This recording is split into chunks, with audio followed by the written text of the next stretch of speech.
Vedare tinokuchingamidzai zvekare kune chimwe chirongwa pano paZim Facebook Secrets and Confessions. Tadzoka zvekare nemamwe mamessages. Rekedzai tibva tapinda mumamessages edu atadzoka takakubatirai. Message yedu yekutanga yakamira sekudai so. Hanzi makadi zvenyu mukoma, ndinokumbirawo kuti munge muchindiposterawo nyaya yangu makavikawo chitupa changu. So inini ndinorohwa nemukadzi, zvino ndiri kushaya wekuudza kuti ndingaudza ani. Vehukama havazvitendi. Ndakaudza imwe sister yangu but akabva atoseka akati hakuna zvinhu zvakadaro. So I don't have any confidence at all. Ndikudawo kuti mhuri yeZimbabwe inge ichindibatsira. Like ndinotonyara dzimwe nguva kana ndakagara nevamwe varume ndinotanga kushaya confidence. Ende kana makamutarisa mudzimai wangu haungamboti angarova murume akaita seni, because nditoriwo nebig body zvekutoti kutotaura vamwe varume vanotonyarara nekutonditya, but iye anoita sekunge munhu anopota achigarwa. So ndikudawo kuti mhuri yeZimbabwe inge ichindibatsira. Zvinhu izvi zvatova nemakore kubva pazvakatanga kuitika, but zvakazonyanyisa patainge tava kunoku kuSouth Africa, kunyange ndisina kana chandinenge ndamutadzira. Ende ane problem yekuti paya kana kuri kunzi munenge manetsana, iye anokwanisa kusimudza chero chaasimudza obva akurova nacho. Ende kunyange ndichida kurwidzana naye anobva andikurira simba sekuita sekunge anenge agarwa nevanhu kana kuti 10, zvekuti ndinoshaya kana simba rekurwidzana naye. Kana mukaposta nyaya yangu ndiziviseiwo, ndichange ndichizotevererawo ndiri mucomment section. Vedare ndo message iyo yandakatumidzirwa ichibva kuna mukoma vedu. Ngatizamei kuti tinge tichitaura navo mucomment section. Zvakangoma hazvo veduwe. Hanzi pandinotaura vamwe varume vanonyarara, asi kungopinda mumba mudzimai wangu ndiye anenge ava kutonga kuita sekunge ndiye murume. Rekedzai tibva taenda panyaya yedu inotevera. Nyaya yedu inotevera yakamira sekudai so. Hanzi mukoma makadi zvenyu, ndinoda kureururawo kuti ndakarara nechipoko ndichifunga kuti ndainge ndakecha hure kubhawa. Yes, vamwe vanhu vanokwanisa kufungidzira kuti zvimwe kuda ndiri kunyepa zvangu, but ndo zvakatoitika mukoma nashi. Panguva yacho iyoyo ndainge ndichiri kuZimbabwe ndisati ndauya kunoku kuSouth Africa, saka ndaishandawo ndichiita basa remushikashika. Nerimwe zuva ndakati ndiri panzara, madhamu vainge vasiko kudheni, apa chibhebi chandainge ndichidanana nacho chakabva chandisungira play because chainge chichida mari. Ndikabva ndati mari yaari kuda imbwa uyu mari yacho yakawandisa, zviri nani kuti ndige ndichitongokecha at least $10 than kuti ndige ndichinopa munhu mari yakawanda kudaro. Zvakangofanana. Saka ndakabva ndachizoenda hangu paZindoga kwava kukecha munhu wangu. Ndainge ndichingoda hangu quick time, but ndakazongofunga kuti zviri nani kuti munhu uyu ndinge ndichingoenda naye kudheni. So ndakazoenda naye kumba. Asi chinondinetsa manje ndechekuti ndakazomuka makuseni mukoma nashi, ndainge ndiri kumakuva ekumbudzi. Ndainge ndakazara shena, kunyanya pasikarudzi yangu painge pakazara shena kuita sekunge ndakarara ndichiumburudza mumadota. I know kuti vamwe vanhu kunzoko vanokwanisa kufungidzira kuti nyaya iyi ndeyekunyepa, but ndo zvakatoitika mukoma. Ndakazouya hangu kuno kuSouth Africa, ndinomwe muprofita uyo akazongondipa chiprofita chekuti iwewe ndaona warambana nemudzimai wako nekuti pane zvakamboitika kumashure, iwe une mweya wemunhukadzi ari kukuteverera, saka unofanira kuti unge uchizogezwa zvekare nekubhabhatidzwa. Ndakazoenda painge paine mapopoma, kwava kunobhabhatidzwa kumapopoma ikoko. Ndiyo confession yangu. When you post my story, please tell me. I'll be following through in the comment section.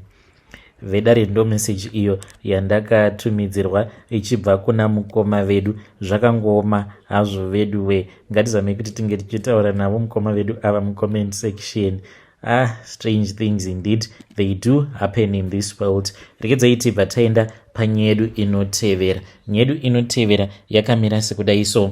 Hanzi makadi zvenyu mukoma, ndinokumbirawo kuti munge muchindiposterawo nyaya yangu makavigawo chitupa changu. Izviwo ndo zviri kuitika kuna baba vangu avo vane 76 years. Baba vangu mukoma nashi vane nguva dzimwe dzekuti vanofa vachimuka. Ende izvi zvinhu pazvakatanga kuitika ndikati makore awo adarika awo zvakatomboitika tikamhanya tikaenda kumusha. Takazoti tasvika pamba tikabva taona kuti painge pangori nevanhu veukama. Then tikabva tabvunza kuti ko chii chiri kuitika. Baba at that time vainge vatoendeswa kuchipatara, zvikabva zvanzi baba vainge vafa vakamuka. Saka kuti vange vachitiudza vakaona kuti vanenge vatipa too much stress, saka vakazongotisiya kuti tinge tichisvika pamba tinge tichizvionera toga. Zvechokwadi baba vanotonzi vakafa vakamuka. Takati garei zvikaitika zvekare, kusvika tazotojairira zvekuti kana Sabhuku hatichatomuzivisi. But now zvava kuita worse. Pane rimwe zuva apo mukoma pandakafonerwa 5 times naamai. Munoziva rufu chinhu chekuti chinovhundutsa, but munosvika pakuti munojairira kufa kwemunhu. Baba vangu zuva iroro vakafa 5 times vachimuka, 5 times vachingomuka. So ndiyo confession iyo yandiinayo. Vamwe veukama havatombozvizivi kuti ndo zviri kuitika pana baba. Izvi vanongozviziva chete kuti ivo baba vakambofa vakamuka, but izvi zvekuti zvava kupota zvichiitika each and every time veukama havatombozvizivi. Mukoma kana mukaposta nyaya yangu ndiziviseiwo, ndichange ndichizotevererawo ndiri mucomment section. Hei vedare, ndo message iyo yandakatumidzirwa ichibva kuna vanzvadzi vedu. Ngatizamei kuti tinge tichitaura navo vanzvadzi vedu ava mucomment section. Saka ivo vanga vachitaura kuti baba pavainge vachishanda kumapurazi, hanzi kumarondera uko, zvinoratidza kuti vakapiwa mushonga wekuti vange vachizorarama makore akawanda chaizvo. Hanzi vainge vachidhiraivhawo tractor papurazi ipapo, uye zvekare vainge vaine vavengi vavainge vainavo papurazi ipapo vainge vachida kutovauraya. Ndokubva vachizopiwa mushonga noumwe murume ainge achibvawo kuMalawi, hanzi aishandapo papurazi pacho ipapo. Saka mushonga uyu hanzi baba vaifanira kunge vakazourasa, but vakazouchengeta kwenguva refu. Amai havasi kuda kutiudza chokwadi, but vanoziva zvakawanda, because amai vanoti ipapo pavakazosiya basa papurazi, mai zoenda kuya mushure mekunge purazi iri ratorwa nevamwe wominista vandisingadi kudoma nezita. Saka hanzi vainge vava kushandiswa mahara vana baba mushure mekunge purazi iri ratorwa naminista uya murungu wacho akatiza, akadzingwa asina kana chaainge ainacho. Ndokubva vanhu vazoti vanoda mari dzavo, kwava kudzingwa. Pakabva pachizouya vamwe vanhu vanyowani, vazhinji vacho vainge vakatonotorwa kuMozambique. Vanhu ivavo vainge vasingatombozivi kana chinonzi mari, vachingoshandira mahara chete, vachingopiwa zvokudya. Saka vana baba vakabva vachizonzi kana usingashandi pano zvinoreva kuti haufanira kutinge uchigara pano pakomboni. Saka amai vakazoenda kunobatsira baba kurongedza. Hanzi vaiti vachirongedza paitova netwunhu twainge tuchitochema vachirongedza kudaro. Hanzi zvaityisa. Vachidzoka kumba, hanzi vaingonzwa zvinhu zvainge zvichingotaura zvichingochema zvichiti toda kudzokera kubasa. Saka ndiyo confession iyoyo yatakabudzwa naamai, but ndinoona sekunge amai vane zvimwe zvinhu zvavasiri kuda kutiudza. Kana mukaposta nyaya yangu ndizivisei, ndichange ndichizotevererawo ndiri mucomment section. Zvinoita here kuti tinge tichiudza vamwe veukama. Hei vedare, ndo message iyo yandakatumidzirwa ichibva kuna vanzvadzi vedu. Zvakangooma hazvo vedu we. Strange things indeed they do happen in this world. Rekedzai tibva taenda panyedu inotevera.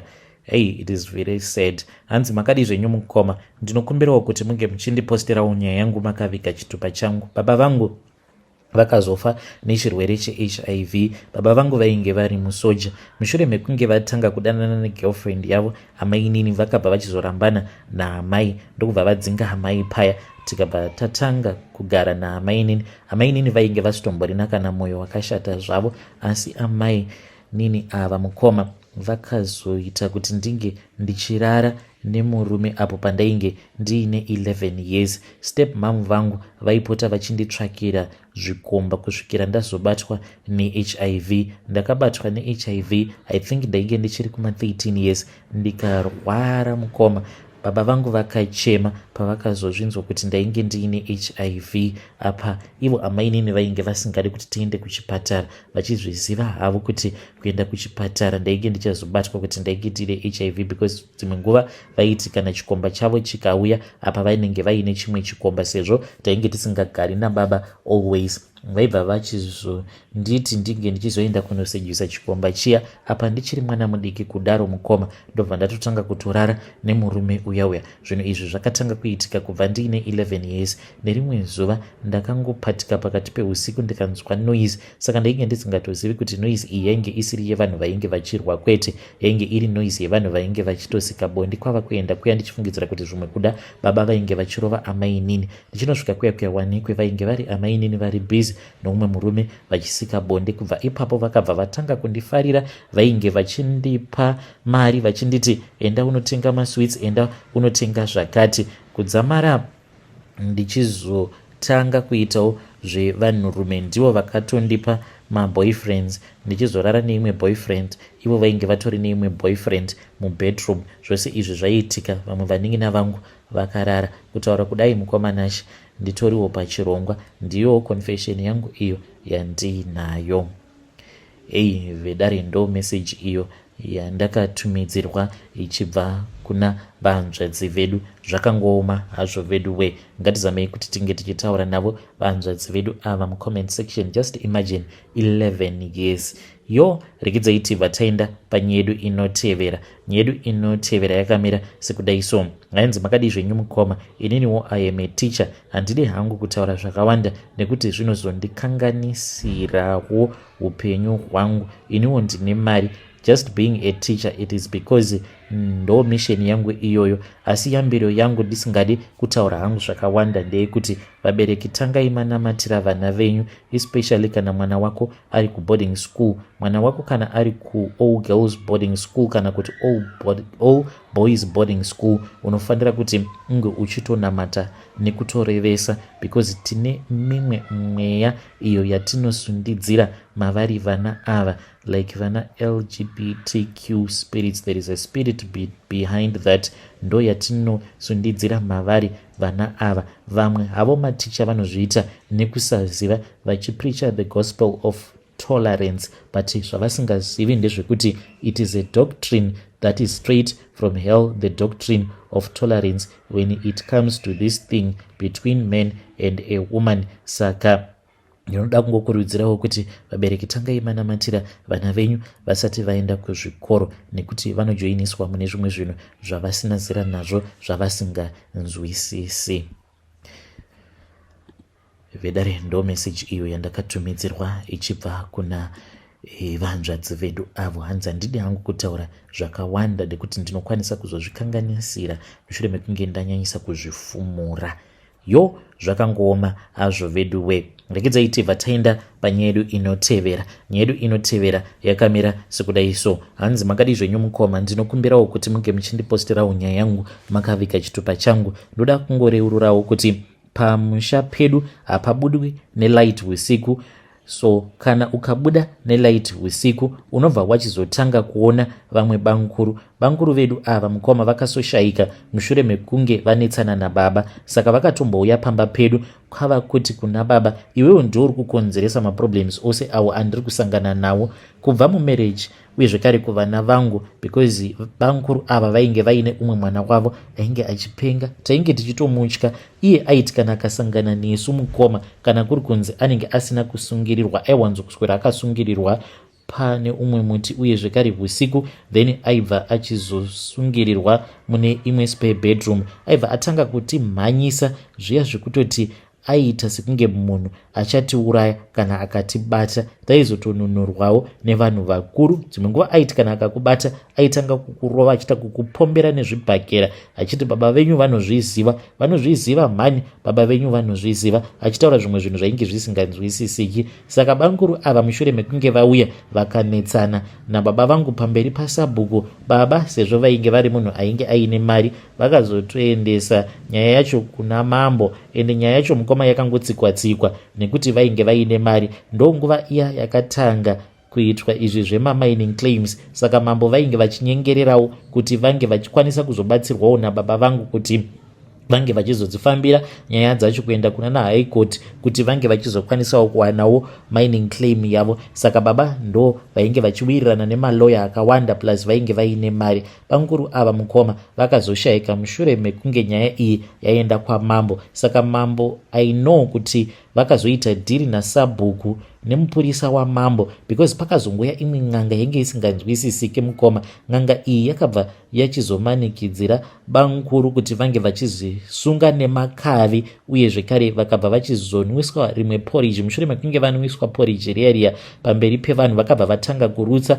Saka hanzi dzainge dziri mhiko dzekupomedzera baba vangu kuti vakaromba. Saka vanhu vakazongoti mushure mekunge ivo Banguru vashayika vakabva vati munomuona kamurume uyu ainge achida kuzama kunyepera munin'ina wake kuti iye akaromba. Mushure mekunge iye apengesa mwana wake mukurombwa kwake ainge ava kuda kuti zvinge zvichizonzi munin'ina wake. Izvo rainge riri dhiri mukomanashi rainge rakarongewa pakati pababa vangu namambo nemupurisa wavo zvekare naSabhuku neng'anga yacho iyoyo. Saka takangonzwa zvichinzi ng'anga iyi yakapiwa mombe dzainge dzakawanda tisingazivi hedu kuti yakapiwa mombe ngani. Saka dambudziko riripo nawo nderekuti pamba mukomanashi hapachatogariki. Tinototi kana tikaenda kumba kumusha kuZimbabwe tinotosarudza kuti zvinenge zvitori nani kutoti tinge tichitogara hedu kudzimba dzedu mutauni zvekuenda kumusha tichinoona vabereki.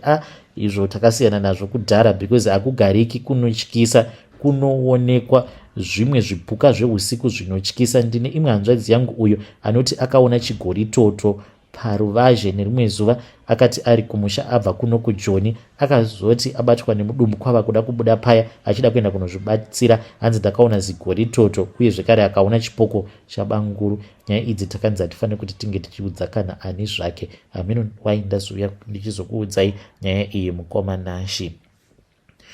Hei vedare ndo message iyo yandakatumidzirwa ichibva kuna vahanzvadzi vedu. Zvakangooma hazvo vedu we. Strange things indeed they do happen in this world. Asi ngatizamei kuti tinge tichitaura navo vahanzvadzi vedu ava tichivapa ma-advices. I think kuti dai mazvigadzirisa zvinhu izvi pachiri padhuze nekuti nerimwe zuva zvinhu izvi zvichazokupandukirai imimi.